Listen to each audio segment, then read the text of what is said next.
Sifu.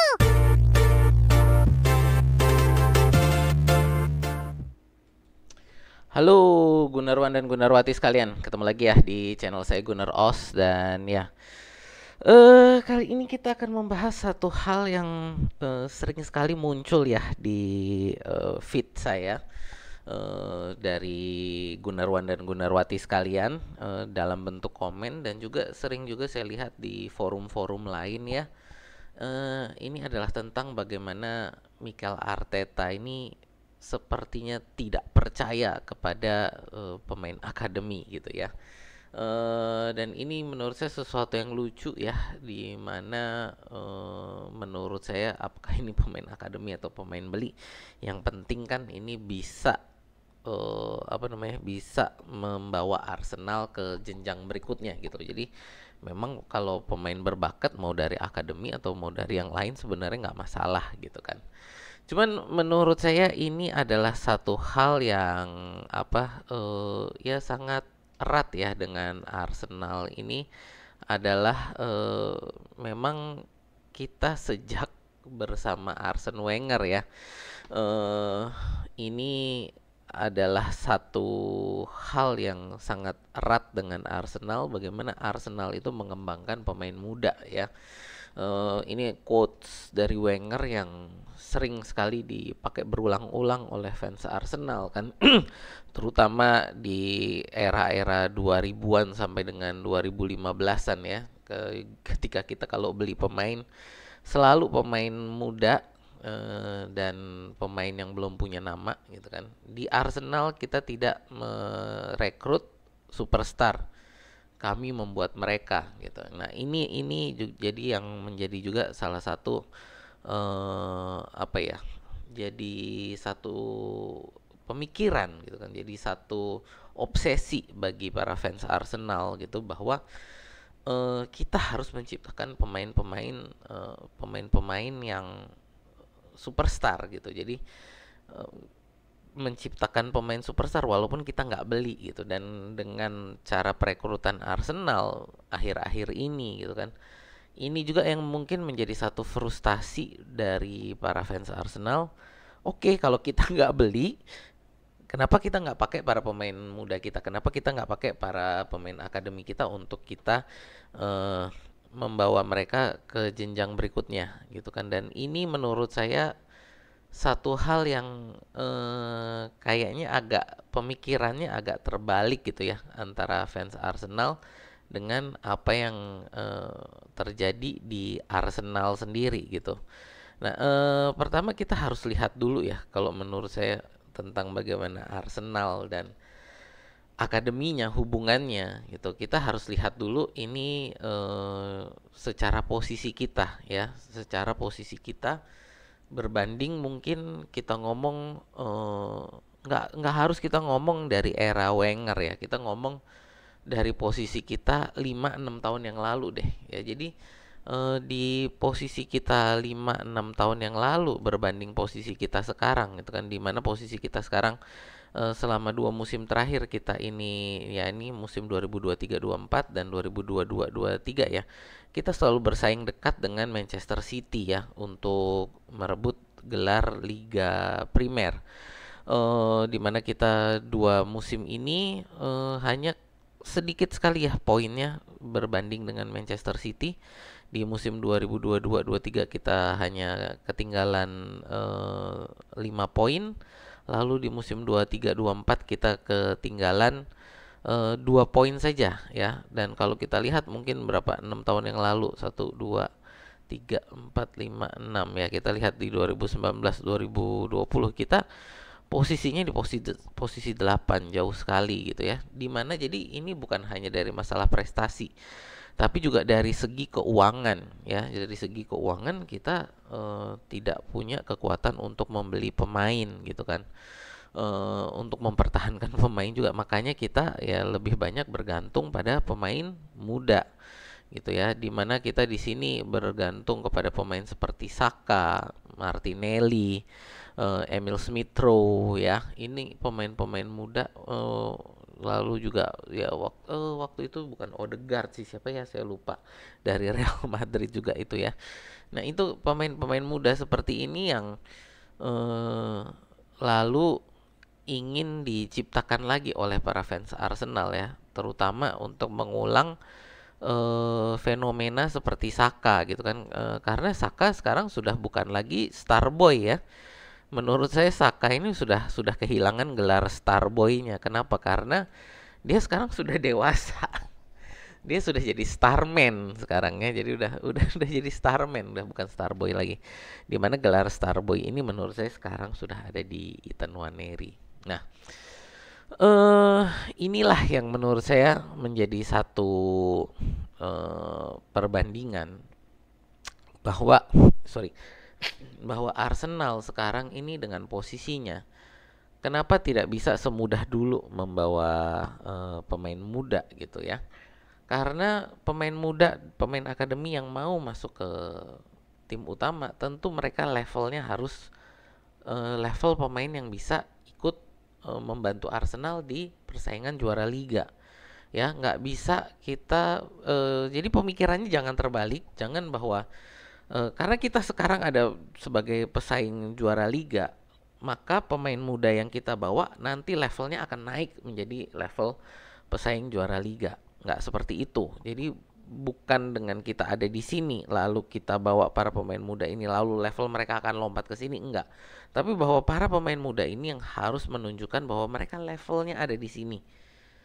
Baru setelah itu kita masukkan gitu ya eh, ke ke dalam tim utama Arsenal. Dan hal ini juga yang em, ini menurut saya dibawa oleh Arteta ya, dan ini menurut saya juga apa diperkuat oleh Arteta melalui apa namanya melalui eh, wawancara press conference kemarin ya, pertandingan melawan Newcastle nanti malam gitu. Jadi ini dia katakan ya, ini sebentar yang di sebelah sini ya ini. Jadi dia bilang eh siapa si Nwaneri ini adalah bakat yang sangat langka untuk bisa dilihat pada usia 17 tahun. Dan ketika kami memberikan dia debut di Premier League itu ada banyak pembicaraan tentang hal itu, eh, tapi kita belum melakukannya karena tapi kami bukan melakukannya karena itu adalah hadiah bagi Nwaneri ya. Ini waktu debut dia 2 musim lalu ya, waktu itu umurnya masih 15. Jadi Arteta bilang bahwa debut yang diberikan kepada Nwaneri itu bukan hadiah.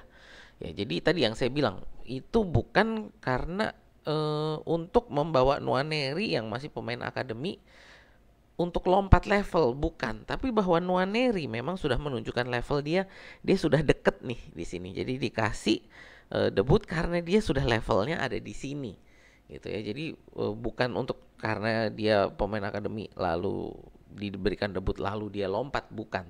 Tapi bahwa dia levelnya memang sudah ada di situ. Nah, eh, lalu apakah Mikel Arteta ini harus melindungi Ethan gitu kan?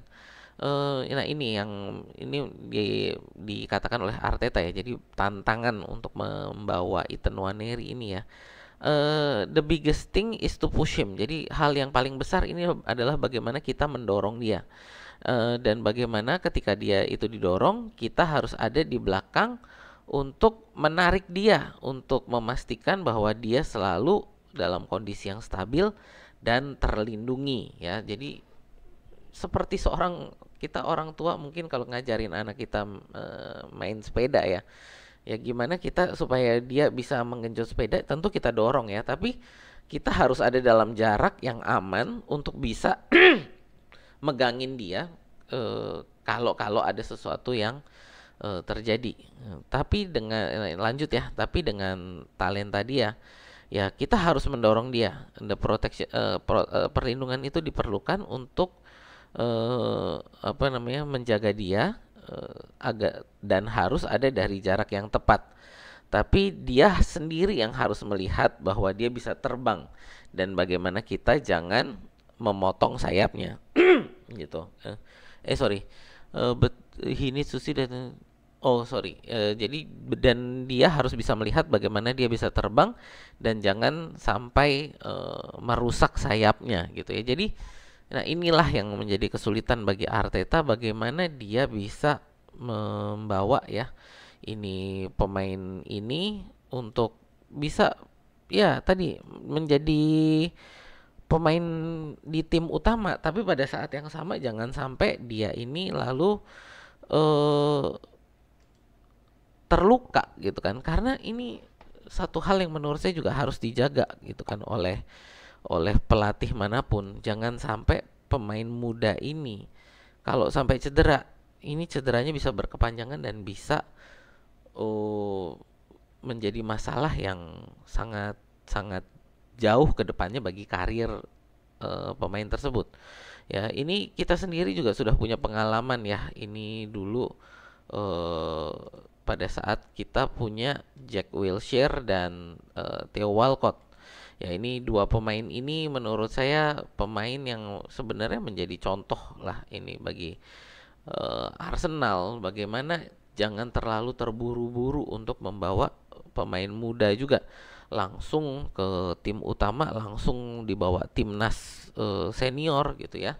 Eh, dan langsung hype-nya tinggi banget ya. Jadi dua pemain ini menurut saya adalah pemain dengan bakat yang luar biasa, tapi karena mereka maju terlalu cepat dan tidak terlindungi, yang terjadi adalah bakat mereka lama-lama menurun. Jadi mereka mencapai puncak bakat mereka itu terlalu cepat.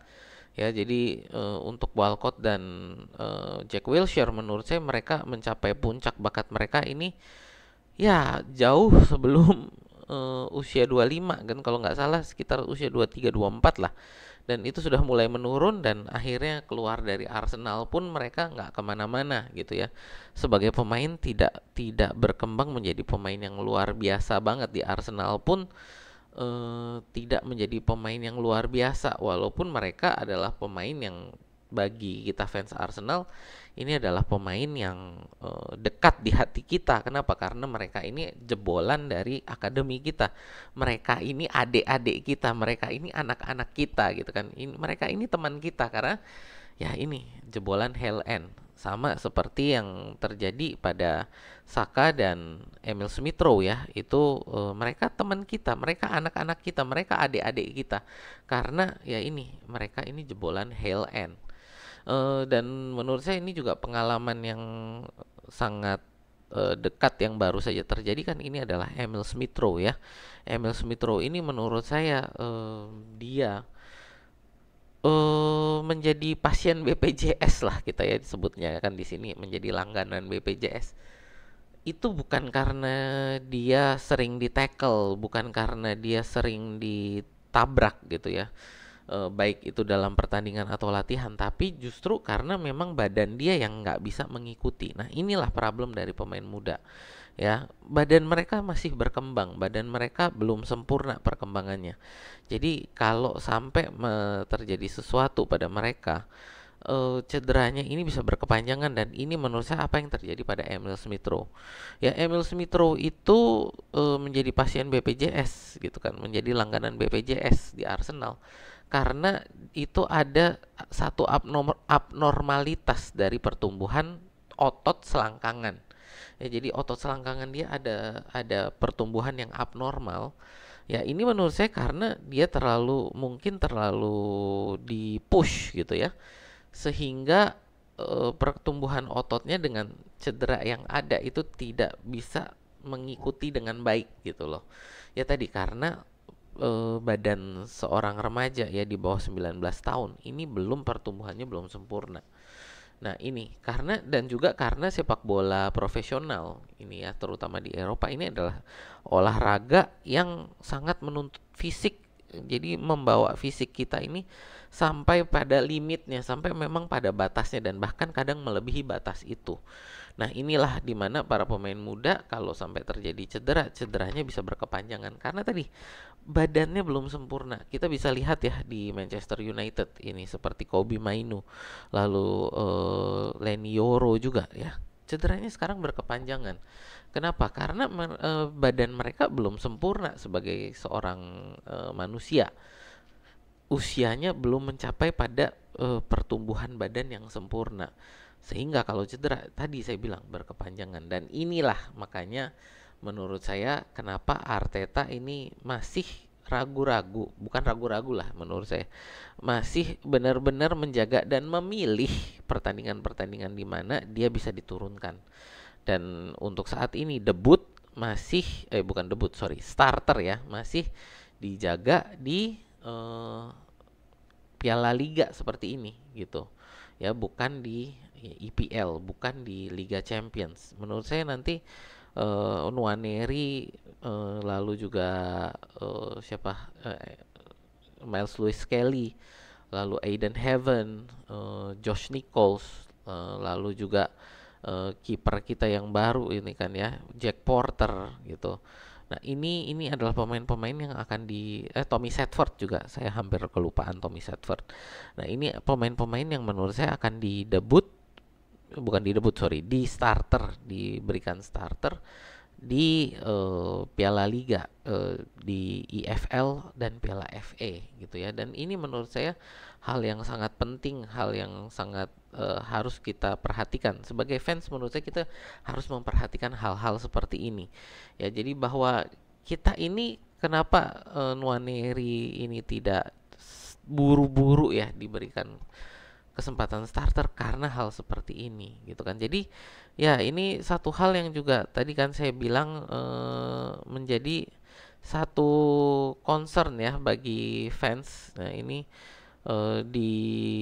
bisa kita lihat di mana, di kolom komentar saya ya. Ini di kolom komentar saya bahwa ini dari posting community post saya ya. Setelah kita menang 3-0 dari Preston North End. Ini ada dari Mas Wawang ya. Khawatir Nwaneri diboyong oleh klub lain, pemain bagus yang jarang dimainkan. Nah, ini kan juga satu hal yang menurut saya juga ini adalah satu kekhawatiran yang masuk akal. Kenapa saya bilang masuk akal? Karena ya ini kita kejadian juga kan dengan Cido Obi Martin, dan baru saja benar-benar terjadi ini. Cido Obi Martin dari Arteta dan dari Edu tidak buru-buru memberikan dia kesempatan jadi tim utama. Akhirnya dia pergi ke Manchester United gitu. Ya tadi sekali lagi karena kita punya jenjang, kita punya urutan untuk bagaimana bisa masuk ke tim utama, dan kita benar-benar jagain jangan sampai ya kejadian cedera tadi kan. Dan kita belajar dari hal-hal yang kemarin. Dan menurut saya untuk Ethan Nwaneri kita tidak perlu khawatir gitu kan. Kenapa? Ini menurut saya Nwaneri mengalami hal yang sama seperti yang dialami oleh Saliba ya. Sebentar. Nah, ini kenapa saya bilang dia mengalami hal yang sama seperti Saliba? Ini adalah di sini ya. Ini bentar. Di bagian ini dari konferensi persnya Arteta ya di kemarin ini. What is going to happen in the future is mainly going to depend on him. Apa yang akan terjadi di masa depan ini benar-benar akan bergantung pada Nwaneri sendiri, dan seberapa banyak dia menginginkan hal ini. Maksudnya ini adalah menjadi starter ya. Dan pada saat ini dia sangat menginginkannya, dan dia dikelilingi oleh orang yang tepat, dan Anda akan memerlukan bola kristal untuk melihat di mana dia setahun 2 tahun ke depan gitu ya. Ini yang menurut saya kita harus lihat, karena ini hal yang sama dilakukan oleh Arteta kepada Saliba ya. Tidak diberi kesempatan ya, karena dia ingin melihat seberapa pengen pemain ini untuk bermain di tim utama Arsenal ya. Jadi ini yang menurut saya kita nggak perlu khawatir Karena apa? Arteta ini ingin pemain yang loyal kepada Arsenal, bukan hanya pemain yang ingin menjadikan Arsenal sebagai batu lompatan. Ya, jadi inilah dan menurut saya ini juga kenapa eh,